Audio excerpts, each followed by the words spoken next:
ഈ പ്രഭാത സമയത്തിനായി ഞാൻ ദൈവത്തെ സ്തുതിക്കുന്നു. പ്രഭാതത്തിൽ ദൈവസന്നിധിയിലായിരിക്കുന്ന എല്ലാ പ്രിയപ്പെട്ടവരെയും സർവ്വകൃപാലുവായ ദൈവം ധാരാളമായി ആദരിക്കുകയും അനുഗ്രഹിക്കുകയും ചെയ്യുവാൻ ഇടയായി തീരുമാറാകട്ടെ. ദൈവവചനത്തിനു വേണ്ടി, ദൈവത്തിനു വേണ്ടി വില കൊടുക്കാൻ തയ്യാറായ നിങ്ങളെ ഓർത്ത് ഞാൻ ദൈവത്തെ സ്തുതിക്കുന്നു. ദൈവം ആർക്കും കടക്കാരനല്ലാത്തതുകൊണ്ട് തന്നെ ഈ പ്രഭാതത്തിൽ നിങ്ങളുടെ ഉറക്കം നഷ്ടപ്പെടുത്തി ഹല്ലേലൂയ സ്തോത്രം, നിങ്ങൾ മറ്റു കാര്യങ്ങളിൽ വ്യാപൃതരായ സമയത്ത് നിങ്ങൾ അവിടെ നിന്ന് അല്പസമയം ദൈവത്തെ ആരാധിപ്പാൻ വേണ്ടി നിങ്ങൾ മാറ്റിവെച്ച് നിങ്ങൾ വന്നതിനെ ഓർത്ത് ദൈവത്തെ സ്തുതിക്കുന്നു. സ്വർഗത്തിൽ നമ്മുടെ ദൈവത്തിന് സദൃശ്യനായവൻ ആര് ഉള്ളൂ എന്ന് ദൈവവചനത്തിൽ 89 സങ്കീർത്തനത്തിൽ കാണുന്നല്ലോ. ആ ദൈവം നിശ്ചയമായും നിങ്ങളെ ആദരിക്കും, അനുഗ്രഹിച്ചു മാനിക്കും.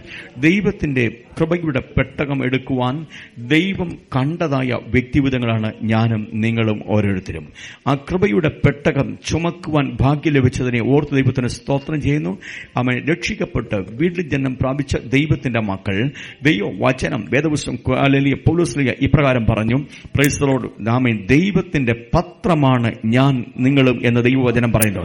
ദൈവം എഴുതിയ ദൈവത്തിന്റെ പത്രം, ദൈവം തന്റെ ആത്മാവെന്ന മഷി കൊണ്ട് എഴുതിയ ദൈവത്തിന്റെ പത്രം, പ്രൈസ് ദി ലോർഡ്, ഹല്ലേലൂയ, ആത്മാവ് കൊണ്ട് എഴുതിയ ദൈവത്തിന്റെ പ്രമാണത്തെ ഹൃദയത്തിനകത്ത് ചുമക്കുന്ന ദൈവത്തിന്റെ ജനമേ, ദൈവം നിങ്ങളെ നിശ്ചയമായി അനുഗ്രഹിക്കും. ഇന്ന് പകൽക്കാലത്തെ അല്പനേരത്തെ ചിന്തയ്ക്ക് ആധാരമായി നാം ഒരു വിശുദ്ധ വേദഭാഗം വായിക്കുവാൻ കർത്താവിൽ ശരണം പ്രാപിക്കുന്നു. അതിനാധാരമായി 2 ശമൂവേലിന്റെ പുസ്തകം 6-ാം അധ്യായം അതിന്റെ ഹല്ലേലൂയ 10-11 വേദഭാഗങ്ങൾ ദയവായി ഒരാൾക്ക് വായിക്കാം. 2 ശമൂവേലിന്റെ പുസ്തകം 6-ാം അധ്യായം 10-11 വേദഭാഗം. ഇങ്ങനെ യഹോവയുടെ പെട്ടകം ദാവീദിന്റെ നഗരത്തിൽ തന്റെ അടുക്കൽ വരുത്തുവാൻ മനസ്സില്ലാതെ ദാവീദ് അതിനെ ഗിത്യനായ ഓബേദ് എദോമിന്റെ വീട്ടിൽ കൊണ്ടുപോയി വെച്ചു. യഹോവയുടെ പെട്ടകം ഗിത്യനായ ഓബേദ് എദോമിന്റെ വീട്ടിൽ 3 മാസം ഇരുന്നു. യഹോവ ഓബേദ് എദോമിനെയും അവന്റെ കുടുംബത്തെയൊക്കെയും അനുഗ്രഹിച്ചു. Praise the Lord.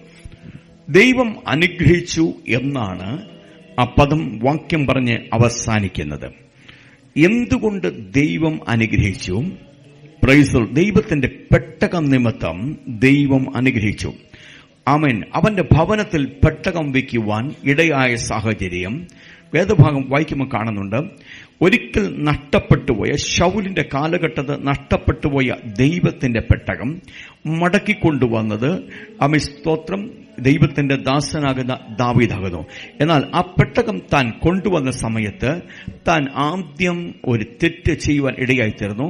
പെട്ടകം കൊണ്ടുവരുന്നതിന് ഒരു വ്യവസ്ഥ ഉണ്ടായിരുന്നു. ആ വ്യവസ്ഥ ദൈവം വച്ചിരിക്കുന്ന സംഖ്യാപുസ്തകത്തിൽ വ്യക്തമായി കാണുന്നുണ്ട്. ആ വ്യവസ്ഥ എന്ന് പറയുന്നത് സ്തോത്രം ഹല്ലേലൂയ, ദൈവത്തിന്റെ ദാസരാകുന്ന ലേവ്യ ഗോത്രത്തിൽപ്പെട്ട കെഹാത്യ കുലത്തിൽ ഉള്ള ജനം അവരായിരിക്കണം പെട്ടകം ചുമക്കേണ്ടത്. നോക്കണം, പെട്ടകം തണ്ടിന്മേൽ വെച്ച് ചുമക്കണം, തോളിൽ വെച്ച് ചുമക്കണം. പെട്ടകത്തിന് തണ്ടുണ്ട്. ആ പെട്ടകം ചുമലിൽ വെച്ച് ചുമക്കണം എന്നാണ് ദൈവജനം പറഞ്ഞിരിക്കുന്നത്. എന്നാൽ സ്തോത്രം ദൈവം പറഞ്ഞ നിലയിലല്ലാതെ പെട്ടകം എടുത്തുകൊണ്ട് പ്രൈസ് ദി ലോർഡ് വരുന്ന ഒരു ദാവീദിനെയാണ് നാം കാണുന്നത്. നമ്മൾ വേദപുസ്തകം വായിക്കുമ്പോൾ വേദപുസ്തകത്തിലേക്ക് ഒന്ന് വന്നാട്ട് ചില കാര്യങ്ങൾ നിങ്ങളെ ഓർമ്മിപ്പിച്ചുകൊണ്ട് മുൻപോട്ട് പോകാൻ അത്രയും ഞാൻ കർത്താവിൽ ശരണം പ്രാപിക്കുന്നത്. ആമേൻ. 1 ദിനവൃത്താന്ത പുസ്തകം 13-ാം അധ്യായം അതിന്റെ 1-ാമത്തെ വേദഭാഗം. ദാവീദ് സഹസ്രാധിപന്മാരോടും ശതാധിപന്മാരോടും സകല നായകന്മാരോടും ആലോചിച്ച ശേഷം ഇസ്രായേലിന്റെ സർവ്വസഭയോടും പറഞ്ഞത്, നിങ്ങൾക്ക് സമ്മതവും നമ്മുടെ ദൈവമായ യഹോവയ്ക്ക് ഹിതവുമാകുന്നുവെങ്കിൽ നാം ഇസ്രായേൽ ദേശത്തെല്ലായിടവുമുള്ള നമ്മുടെ ശേഷം സഹോദരന്മാരും അവരോടുകൂടെ പുൽപ്പുറങ്ങളുള്ള പട്ടണങ്ങളിൽ പാർക്കുന്ന പുരോഹിതന്മാരും ലേവ്യരും നമ്മുടെ അടുക്കൽ വന്നുകൂടേണ്ടതിന് എല്ലായിടവും ആളയക്കുക. നോക്കണം, ജനമെല്ലാം നമ്മുടെ അടുക്കൽ വന്നുകൂടേണ്ടതിന് ആരോട് ആലോചന ചോദിക്കുന്നത്? വായിച്ചു വേദഭാഗം തുടക്കത്തിൽ. ദാവീദ് സഹസ്രാധിപന്മാരോടും ശതാധിപന്മാരോടും സകല നായകന്മാരോടുമാണ് ആലോചിക്കുന്നത്. ജനത്തെ നമ്മുടെ അടുക്കൽ കൂട്ടുവാൻ, ജനം നമ്മുടെ വരുതിക്കകത്ത് നിൽക്കുവാൻ നമുക്കെന്താ ചെയ്യേണ്ടത്? അതിനവർ കണ്ടുപിടിച്ച ഒരു കാര്യമാണ്, പ്രമാണം ഇരിക്കുന്ന ദൈവത്തിന്റെ പെട്ടകത്തെയാണ് ഇസ്രായേൽ ജനം എപ്പോഴും ആദരിക്കുകയും ആശ്രയിക്കുകയും. അതുകൊണ്ട് ആ പെട്ടകം സ്തോത്രം യെരൂശലേമിൽ നമ്മുടെ അരികിൽ കൊണ്ടുവരണമെന്ന് അവർ ആലോചിക്കുവാൻ ഇടയായിത്തീരുകയാണ്. അമ്മ സ്തോത്രം. തുടർന്ന് അവരുടെ ബുദ്ധിയിലൂടെ അവർ ആലോചിക്കുന്നു. അവർ ആലോചിച്ചിട്ട് അവരൊരു മാർഗം കണ്ടെത്തുന്നു. എന്താ മാർഗം? സ്തോത്രം, പെട്ടകം കൊണ്ടുവരുവാൻ വേണ്ടി നമ്മുടെ ദൈവത്തിന്റെ പെട്ടകം വീണ്ടും നമ്മുടെ അടുക്കൽ കൊണ്ടുവരിക. ശൗലിന്റെ കാലത്ത് നാം അതിനെ ഗണ്യമാക്കിയില്ലല്ലോ. ഈ കാര്യം സകല ജനത്തിനും ബോധിച്ചതുകൊണ്ട് അങ്ങനെ തന്നെ ചെയ്യണമെന്ന് സർവ്വസഭയും പറഞ്ഞു. ഇങ്ങനെ ദാവീദ് ദൈവത്തിന്റെ പെട്ടകം കിര്യത്ത് യെയാരീമിൽ നിന്ന് കൊണ്ടുവരേണ്ടതിന് മിസ്രൈമിലെ ഷീഹോർ തുടങ്ങി ഹമാദ് പ്രദേശം വരെയുള്ള എല്ലാ ഇസ്രായേലിനെയും കൂട്ടിവരുത്തി. കെരൂബുകളുടെ മധ്യ അധിവസിക്കുന്ന യഹോവയായ ദൈവത്തിന്റെ തിരുനാമം വിളിക്കപ്പെടുന്ന പെട്ടകം കൊണ്ടുവരേണ്ടതിന് ദാവീദും ഇസ്രായേൽ ഒക്കെയും യഹൂദയോട് ചേർന്ന് കിര്യത്ത് യെയാരീം എന്ന ബയലിൽ ചെന്നു. അവർ ദൈവത്തിന്റെ പെട്ടകം അബീനാദാബിന്റെ വീട്ടിൽ നിന്നെടുത്ത് ഒരു പുതിയ വണ്ടിയിൽ കയറ്റി ഉസ്സയും അഹ്യോവും വണ്ടി തെളിച്ചു. അവർ ദൈവത്തിന്റെ പെട്ടകം ഇപ്പൊ എവിടെ കൊണ്ടുവന്നു? വണ്ടിയിൽ കയറ്റി. നോക്കണം, ദൈവത്തിന്റെ പെട്ടകം വണ്ടി കയറ്റി. വ്യവസ്ഥ ഇല്ല. Price the Lord. വ്യവസ്ഥ ദൈവം ഇസ്രായേലിന് കൊടുത്ത വ്യവസ്ഥ, കെഹാത്യർ ഈ പെട്ടകം ചുമക്കണമെന്നാണ്. Price the Lord. ഈ പെട്ടകം ചുമക്കണമെന്ന്, കെഹാത്തിൽ ചുമക്കണമെന്നാണ് ദൈവം പറഞ്ഞതെങ്കിൽ, ഇവിടെ ദാവീദ് മഹാരാജാവ് സഹസ്രാധിപന്മാരോടും ശതാധിപന്മാരോടും നായകന്മാരോടും ആലോചിച്ചിട്ട് ഒരു പുതിയ വണ്ടിയിൽ ദൈവത്തിന്റെ പെട്ടകം കയറ്റുകയാണ്. തുടർന്ന് നമ്മൾ കാണുന്നത് price the Lord, hallelujah, amen, hallelujah, പെട്ടകം കൊണ്ടുപോയതായ ആ വണ്ടി തെളിച്ചു കൊണ്ടുപോയെന്ന കാള വിരണ്ടു. ആമേൻ, സ്തോത്രം. തുടർന്ന് പെട്ടകത്തെ കയറി ഊസ പിടിക്കുന്നു. ഹല്ലേലൂയ. ഈ പെട്ടകത്തെ പിടിക്കുവാൻ, പെട്ടകത്തെ തൊടുവാൻ ഇവർക്ക് ദൈവം അധികാരം കൊടുത്തിട്ടില്ല. നിങ്ങൾ വേദപുസ്തകം വായിച്ചാൽ, പഴയ നിയമഭാഗങ്ങൾ വായിച്ചാൽ കാണാൻ സാധിക്കും, വിശുദ്ധമായതിൽ തൊടുവാൻ അവർക്ക് അധികാരം കൊടുത്തിട്ടില്ല. ഇവരെ ആമേൻ, സ്തോത്രം, പുരോഹിതന്മാരായി അപ്പോയിന്റ്മെന്റ് ചെയ്തിട്ടുണ്ടെങ്കിലും ഇവർ മരിക്കാതിരിക്കേണ്ടത് വിശുദ്ധമായതിനെ തുടരുതെന്ന് വളരെ വ്യക്തമായി പറഞ്ഞിട്ടുണ്ട്. എന്നാൽ പ്രത്യേക സാഹചര്യത്തിൽ ഊസ അതിനെ തൊടുകയും അങ്ങനെ ഊസ മരിച്ചുപോവുകയും ചെയ്തു. ഇത് കണ്ട് പെട്ടെന്ന് ഭയപ്പെട്ടതായ, ആമേൻ, ഹല്ലേലൂയ, പെട്ടെന്ന് ഭയപ്പെട്ടതായ ദാവീദ് മഹാരാജാവ് അടുത്ത പോംവഴി എന്താണ് എന്നറിയാതെ ദൈവത്തെ ഭയപ്പെട്ടിട്ട് ഈ പെട്ടകത്തെ കൊണ്ടുവന്ന് ആമേൻ ഗിത്യനായ ഓബേദ് ഏദോമിന്റെ ഭവനത്തിൽ കൊണ്ടുവയ്ക്കുക. ഇതത്രേ ഇതിനാസ്പദമായ സാഹചര്യം, സന്ദർഭം. ഞാൻ ഇനിയും നിങ്ങളോട് പറയാം, വ്യവസ്ഥ പ്രകാരമല്ലാതെ പെട്ടകം കൊണ്ടുവരാം. ഒരിക്കൽ ദൈവത്തിന്റെ ദാസനാകുന്ന, ഇതിനുള്ള ബന്ധത്തിൽ ഇതേ വിഷയം തന്നെ ദൈവത്തിന്റെ ദാസനാകുന്ന ഹല്ലേലൂയ ദാവീദ് താൻ ഇങ്ങനെ പറഞ്ഞു, തന്റെ തെറ്റുകളെ മനസ്സിലാക്കിയിട്ട് പറഞ്ഞു. Price the Lord, hallelujah. 1 ദിനവൃത്താന്ത പുസ്തകം 15-ാം അധ്യായം അതിന്റെ 13-ാമത്തെ വാക്യം വായിച്ചേ. ആദിയിൽ നിങ്ങൾ തന്നെ അത് ചെയ്യായ കൊണ്ട് ചെയ്യുവാൻ വ്യവസ്ഥയുള്ളവൻ അത് ചെയ്യാഞ്ഞത് കൊണ്ട് ചെയ്യുവാൻ ദൈവം കണ്ട നീ അത് ചെയ്യുന്നില്ലെങ്കിൽ അവൻ അത് പാപകാരണമാണ്. അവൻ എപ്പോഴാണ് മനസ്സിലാകുന്നറിയാം? ഊസ നഷ്ടപ്പെട്ടു പോയപ്പോഴാ. ചില നഷ്ടങ്ങൾ സംഭവിച്ചപ്പോൾ അവൻ വ്യക്തമായി തിരിച്ചറിഞ്ഞു, ഞങ്ങൾ ചെയ്തത് ശരിയല്ല. 15-ാമത്തെ അധ്യായം 2-ാമത്തെ വാക്യം, ലേവ്യരെ വിളിച്ചുകൂടി. ആദ്യം ഇവൻ 13-ാം അധ്യായത്തിൽ ദാവീദ് സഹസ്രാധിപന്മാരെയും ശതാധിപന്മാരെയും നായകന്മാരെയും വിളിച്ചുകൂട്ടിയാണ് ആലോചിച്ചെങ്കിൽ, ആമേൻ, സ്തോത്രം, തന്റെ ജീവിതത്തിൽ സംഭവിച്ചതായ ഈ അനിഷ്ടത്തിന് മുമ്പിൽ അതിന് കാരണമെന്ത് എന്ന് താൻ തന്നെ സ്വയം ഒന്ന് ചിന്തിക്കാനിടയെത്തുമ്പോൾ അതിന് കാരണത്തെക്കുറിച്ച് ബോധ്യം ലഭിച്ചതായ ദാവീദ് 2-ാമത്തെ വാക്യത്തിൽ താൻ ഇങ്ങനെ പറയുന്നു. വായിക്കാം. ദാവീദ്, ലേവ്യരല്ലാതെ ആരും ദൈവത്തിന്റെ പെട്ടകം ചുമക്കേണ്ടതല്ല. അവൻ ദാവീദ് പറയാണ്, ദാവീദിന്റെ നിലം പൂർണ്ണമായി മാറി. ഇനി വണ്ടിയല്ല നമുക്ക് വേണ്ടത്, പിന്നെ എന്താ വേണ്ടത്? ലേവ്യര് ചുമക്കണം. കുഞ്ഞെ, സ്തോത്രം. ദൈവം ചില കാഴ്ചപ്പാടുകൾ, നിന്റെ കാഴ്ചപ്പാടുകളെ മാറ്റുന്ന ചില പ്രവൃത്തികൾ നിങ്ങളുടെ ജീവിതത്തിൽ ദൈവം തന്നാൽ അവൻ അതിനു മുമ്പിൽ നീ മാറുവാൻ തയ്യാറാകണം. നീ അനുഗ്രഹിക്കപ്പെടണമെങ്കിൽ നിന്റെ മനോഭാവത്തിനൊരു മാറ്റം സംഭവിക്കണം. നീ അനുഗ്രഹിക്കപ്പെടണമെങ്കിൽ നിന്റെ ജീവിതത്തിനകത്ത് ദൈവപ്രവൃത്തി വെളിപ്പെടണമെങ്കിൽ നീ മാനസാന്തരപ്പെടണം. പെട്ടെങ്കിലേ മതിയാകത്തുള്ളൂ. ഇന്ന് പകൽക്കാലം ദൈവത്തിന്റെ പരിശുദ്ധ ആത്മാവ് നമ്മോട് പറഞ്ഞൊരു ദൂതുണ്ട്. അനുഗ്രഹം നിന്റെ മുമ്പിൽ ദൈവം വെച്ചിരിക്കുക. ഓബേദ്ഏദോം ഒരു അടയാളമായി നിന്റെ മുമ്പിലിരിക്കുക. ആ ഓബേദ്ഏദോമിനെ അനുഗ്രഹിച്ചതുപോലെ ദാവീദേ, ഞാൻ നിന്നെയും നിന്റെ രാജ്യത്തെയും നിന്റെ തലമുറയും അനുഗ്രഹിപ്പാൻ മതിയായതാ. എന്നാൽ മാറ്റം നിന്നിലാ വേണ്ടത്, മാറ്റം നിങ്ങളിലാ ഉണ്ടാകേണ്ടത്, മാറ്റം എന്നില ഉണ്ടാകേണ്ടത്. അങ്ങനെ ഒരു മാറ്റം ഉണ്ടാകാൻ തയ്യാറായപ്പോഴാണ് 13-ാമത്തെ വാക്യത്തിൽ ദാവീദ് പറഞ്ഞ്, ഇനി നിങ്ങളല്ലാതെ മറ്റാരും ഇത് ചുമക്കണ്ട. അങ്ങനല്ലേ പറഞ്ഞിരിക്കുന്നത്? ആദിയിൽ നിങ്ങൾ തന്നെ അത് ചെയ്യാഞ്ഞതുകൊണ്ട്, ആദിയിൽ നിങ്ങൾ ചെയ്യാഞ്ഞത് കൊണ്ട് നമ്മുടെ ദൈവമായ ഇത് ചെയ്യാൻ ഇവരെ അനുവദിച്ചോ ദാവീദ്? ഇല്ല. അവൻ സ്തോത്രം, ഹല്ലേലൂയ. ആദിയിൽ ഇവൻ ആരെയും വിളിച്ചു തിരക്കിയത്? സഹസ്രാധിപന്മാരെയും ശതാധിപന്മാരെയും, പ്രൈസ് ദി ലോർഡ്, ഹല്ലേലൂയ, നായകന്മാരെയും. പ്രിയപ്പെട്ടവരെ, അവൻ സമ്പത്ത് നമ്മുടെ ജീവിതത്തിൽ വരുമ്പോൾ, അധികാരം നമ്മുടെ ജീവിതത്തിൽ വരുമ്പോൾ, നമ്മുടെ ജീവിതത്തിനകത്ത് പ്രൈസ് ദി ലോർഡ്, ഹല്ലേലൂയ, അവൻ പണവും പ്രശസ്തിയും വരുമ്പോൾ പലപ്പോഴും നാം ദൈവവചനത്തിന് വ്യവസ്ഥ വിട്ട് ജീവിക്കുന്നവരാ, ദൈവവചനത്തിന് കീഴ്പ്പെടാതെ പോകുന്നവരാ. എന്നാൽ അങ്ങനെ കീഴ്പ്പെടാതെ പോയാൽ ദാവീദ്, നീ ദാവീദാണെങ്കിലും ദൈവം ഒരിക്കൽ പറഞ്ഞു, അവന്റെ ഹൃദയപ്രകാരമുള്ള മനുഷ്യനാ. ദൈവത്തിന്റെ ഹൃദയപ്രകാരമുള്ള മനുഷ്യൻ ദൈവം നിന്നെ കുറിച്ച് പറഞ്ഞാലും ഒറ്റ കാര്യം ദൈവത്തിന് പറയാനുണ്ട്, ദൈവത്തിന് ഒറ്റ ഭീതിയേ ഉള്ളൂ. അവന്റെ പ്രമാണം അനുസരിക്കുന്നവരെ അവൻ ആദരിക്കുന്ന ദൈവമാ. ഇന്ന് പകൽക്കാലം അവന്റെ പ്രമാണത്തെ ഹൃദയത്തിൽ ചങ്കത്ത് വെച്ചുകൊണ്ട് അവന്റെ പ്രമാണത്തെ ചുമക്കാൻ നീ തയ്യാറാണെങ്കിൽ നീ ആദരിക്കപ്പെടും. കുഞ്ഞേ, ഇത് പുതിയ വണ്ടിയല്ല കേട്ടേണ്ടത് കേട്ടോ. നിനക്ക് തോന്നുന്ന പോലെ അല്ല കേട്ടത്. 14-ാമത്തെ വാക്യം വായിച്ചേ, 15-ാം അധ്യായം 14-ാമത്തെ വാക്യം. അങ്ങനെ പുരോഹിതന്മാരും ലേവ്യരും ഇസ്രായേലിന്റെ ദൈവമായ യഹോവയുടെ പെട്ടകം കൊണ്ടുവരുവാൻ തങ്ങളെ തന്നെ ശുദ്ധീകരിച്ചു. 15-ന്റെ 14, 13-ാമത്തെ വാക്യം ഒന്നുകൂടെ വായിച്ചേ. 13. ആദിയിൽ നിങ്ങൾ തന്നെ അത് ചെയ്യുകകൊണ്ട്, ആദ്യം നിങ്ങൾ തന്നെ അത് ചെയ്യുകകൊണ്ട് നമ്മുടെ ദൈവമായ യഹോവ നമുക്ക് ഛേദമുണ്ടാക്കി. നാം അവനെ, വാക്യം ഒന്നുകൂടെ വായിച്ചേ. ആദിയിൽ നിങ്ങൾ തന്നെ അത് ചെയ്യായകൊണ്ട് നമ്മുടെ ദൈവമായ യഹോവ നമുക്ക് ഛേദമുണ്ടാക്കി. എന്ന് വെച്ചാൽ നമ്മൾ തകർന്നു പോയതിന്റെ കാര്യം എന്താണെന്നറിയാമോ? നാം ചെയ്യേണ്ടതിനെ നാം ചെയ്യാഞ്ഞതുകൊണ്ട്. അടുത്ത വാക്യം വെച്ചേ, അടുത്ത ഭാഗം. നാം അവനെ നിയമപ്രകാരമല്ലല്ലോ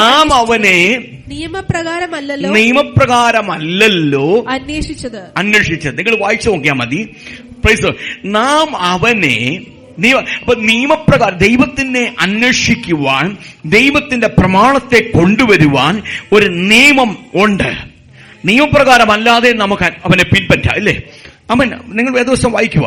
അവൻ 2 ശമന്റെ പുസ്തകം 6-ാമത്തെ അധ്യായം ആരംഭവാക്യങ്ങൾ വായിക്കുമ്പോൾ പടനായന്മാരെയൊക്കെ കൂട്ടിക്കൊണ്ട് ഇവർ പെട്ടകത്തിനകത്ത്, പുതിയ വണ്ടിക്കകത്ത് പ്രമാണത്തെ കൊണ്ടുവരിക. ഈ പ്രമാണത്തെ കൊണ്ടുവരുമ്പോൾ എന്തൊക്കെയുണ്ട് മുമ്പിൽ? ഒന്ന് വായിച്ച് 3-ാമത്തെ വാക്യം. അവർ ദൈവത്തിന്റെ പെട്ടകം ഒരു പുതിയ വണ്ടിയിൽ കയറ്റി കുന്നിന്മേലുള്ള അബീനാദാബിന്റെ വീട്ടിൽ നിന്ന് കൊണ്ടുവന്നു. മോനെ, അതിന്റെ തൊട്ടുമേലുള്ള വാക്യം ഒന്ന് വായിച്ചേ. 2 ശമന്റെ പുസ്തകം. അനന്തരം ദാവീദ് ഇസ്രായേലിൽ നിന്ന് സകല വീരന്മാരുമായി 30,000 പേരെ കൂട്ടിവരുത്തി കെരൂബുകളുടെ മീതെ അധിവസിക്കുന്നവനായ സൈന്യങ്ങളുടെ യഹോവ എന്ന നാമത്താൽ വിളിക്കപ്പെട്ടിരിക്കുന്ന ദൈവത്തിന്റെ പെട്ടകം ബാലെ യഹൂദായിൽ നിന്ന് കൊണ്ടുവരേണ്ടതിന് ദാവീദും കൂടെയുള്ള സകല ജനവും അവിടേക്ക് പുറപ്പെട്ടു പോയി. 5-ാമത്തെ വാക്യം. ദാവീദും ഇസ്രായേൽ ഗൃഹമൊക്കെയും സരളമരം കൊണ്ടുള്ള സകലവിധ വാദിത്രങ്ങളോടും കിന്നരം, വീണ, തപ്പ്. വാദിത്രങ്ങളോട് കിന്നരം, നിങ്ങളൊന്ന് വാക്യം ശ്രദ്ധിക്കണേ.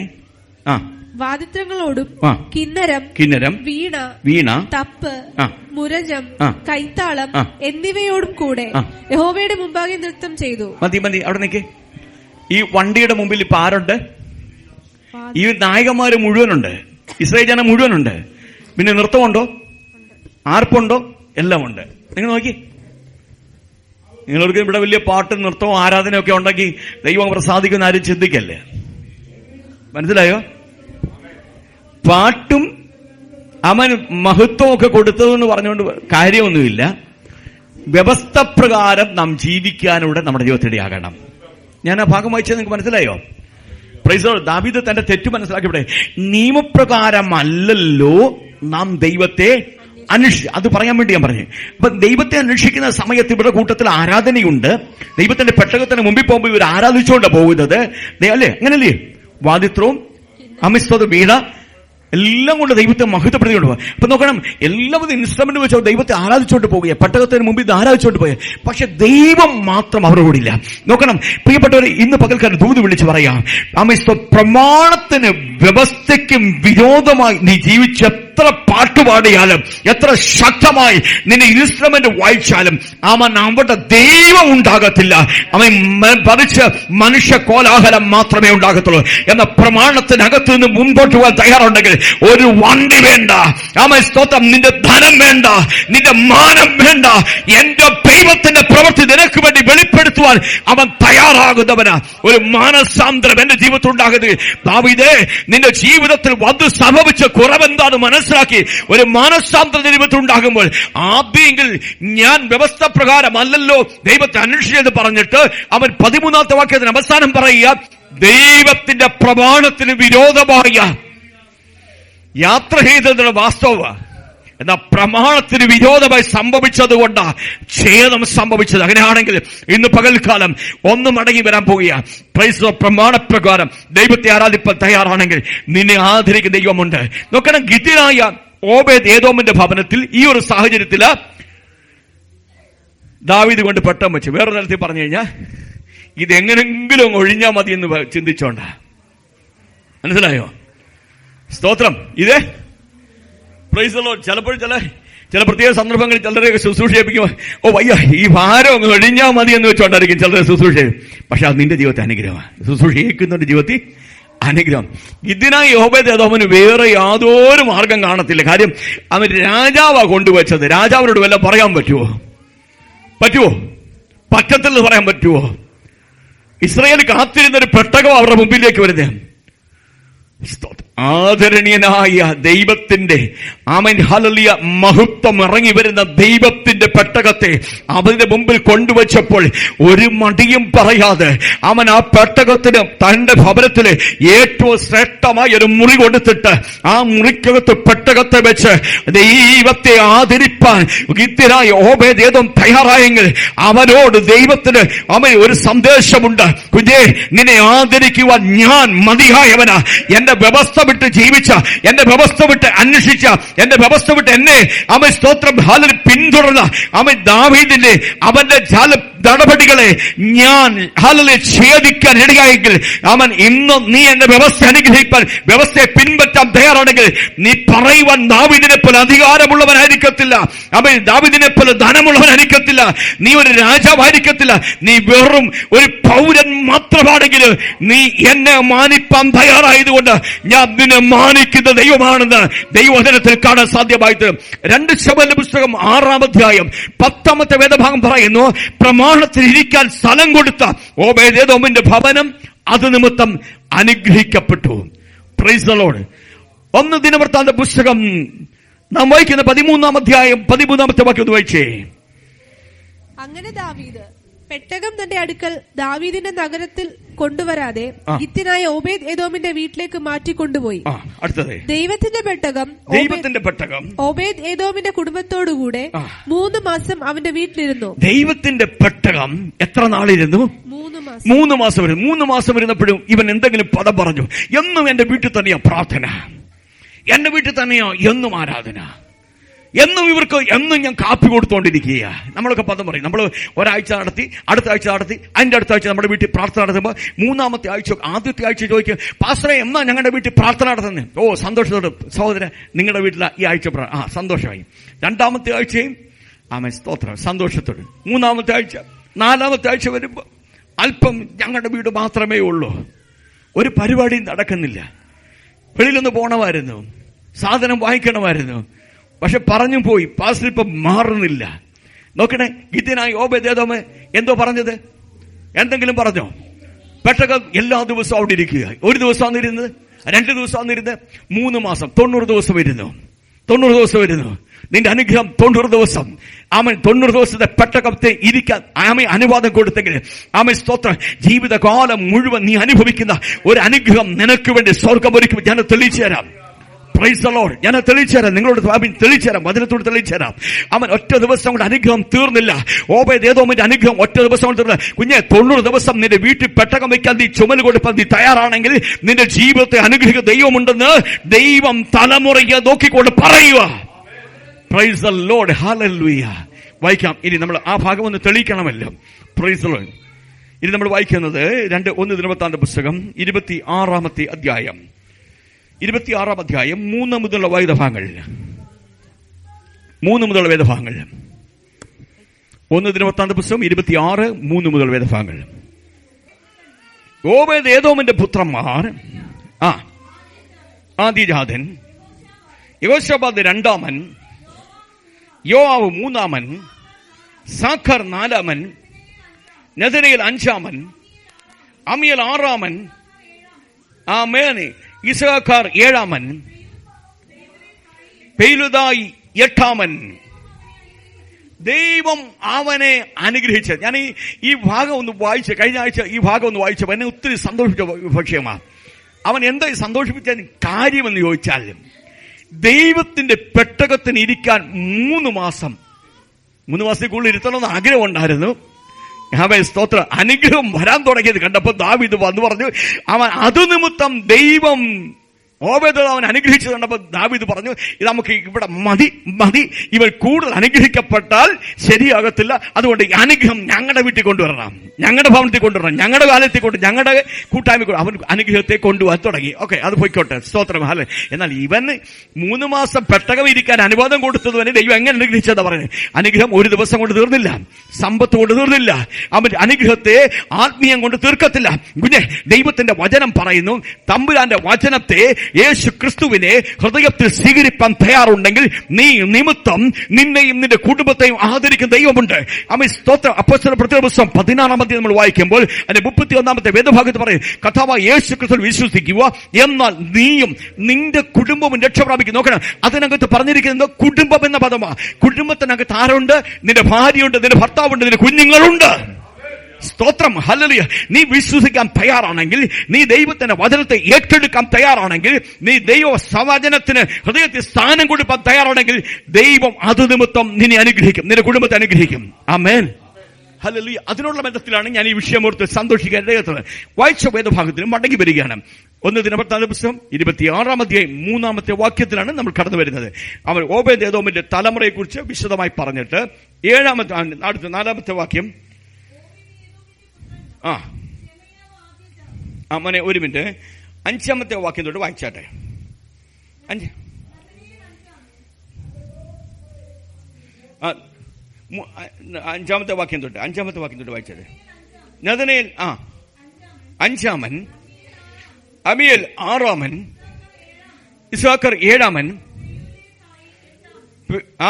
പെയ്ലുദായി 8-ാമൻ. ഒക്കെ തലമുറയെ മുഴുവൻ എണ്ണി പറഞ്ഞു. ഞാൻ നോക്കട്ടെ, നിങ്ങൾ ശ്രദ്ധിക്കുക. ഗിദ്യനായി ഓബേദ്ഏദോമിനെ കുറിച്ച് ഞാൻ ഈ ഭാഗം ഒന്ന് വായിച്ചു. വീണ്ടും ഞാൻ കുറച്ചുകൂടെ വിശദമായിട്ടൊന്ന് തപ്പി. ഈ ഓബേദ്ഏദോം തന്നെയാണോ ആ ഓബേദ്ഏദോമെന്ന് ഞാൻ ചിന്തിച്ചു. ഞാൻ അങ്ങനെ അതിനുള്ള എന്റെ കാര്യം ഞാൻ ചിന്തിച്ച ഭാഗം ഉറപ്പിക്കുവാൻ ഇടയാത്തക്കവണ്ണം വേദപുസ്തക പണ്ഡിതാക്കന്മാർ പറഞ്ഞിരിക്കുന്നത് ഗിദ്യനായ ഓബേദ്ഏദോമിനെ കുറിച്ച് തന്നെയാണ് ഇവിടെ പറഞ്ഞിരിക്കുന്നതെന്നാണ്. Praise the Lord. ഹല്ലേലൂയ. അങ്ങനെയാണെങ്കിൽ ഇന്ന് പകൽക്കാലം പറയട്ടെ, പ്രൈസ് ദി ലോർഡ്.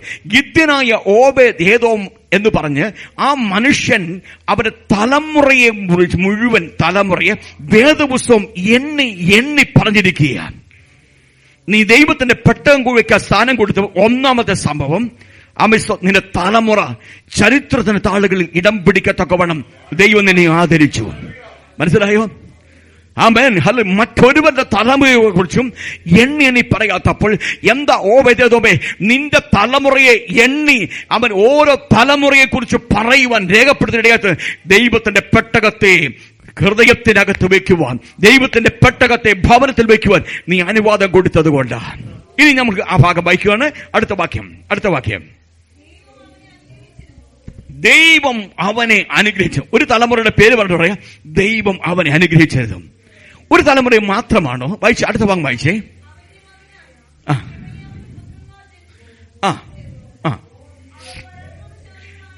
അവൻ ദൈവം അനുഗ്രഹിച്ചു. നോക്കി, അടുത്ത തലമുറ അവൻ സ്തോത്രം ഓബേദേദോമിന്റെ അടുത്ത തലമുറ, ഒരു തലമുറയെ കുറിച്ച് പറയണ്ടേ, അവന്റെ തലമുറകൾ പരാക്രമശാലികളായിരുന്നു. ഹല്ലേലൂയ, ആമേൻ, ആമേൻ. നിന്റെ തലമുറ ഒരു പരാക്രമശാലിയാകത്തക്കവണ്ണം ദൈവത്തിന്റെ ബലം നിന്നോടുകൂടെ ഇരിക്കും. കുഞ്ഞേ, ഗിദ്യോനായ ഓബേദേദോമേ, ദൈവത്തിന്റെ ബലം, ദൈവത്തിന്റെ പെട്ടകത്തിന് അത് സ്ഥാനം കൊടുത്ത് ഈ പെട്ടകത്തെ കുറിച്ച് തിരുവചനം പഠിപ്പിക്കുന്ന അത് ബലത്തിന്റെ പെട്ടകമാണ്.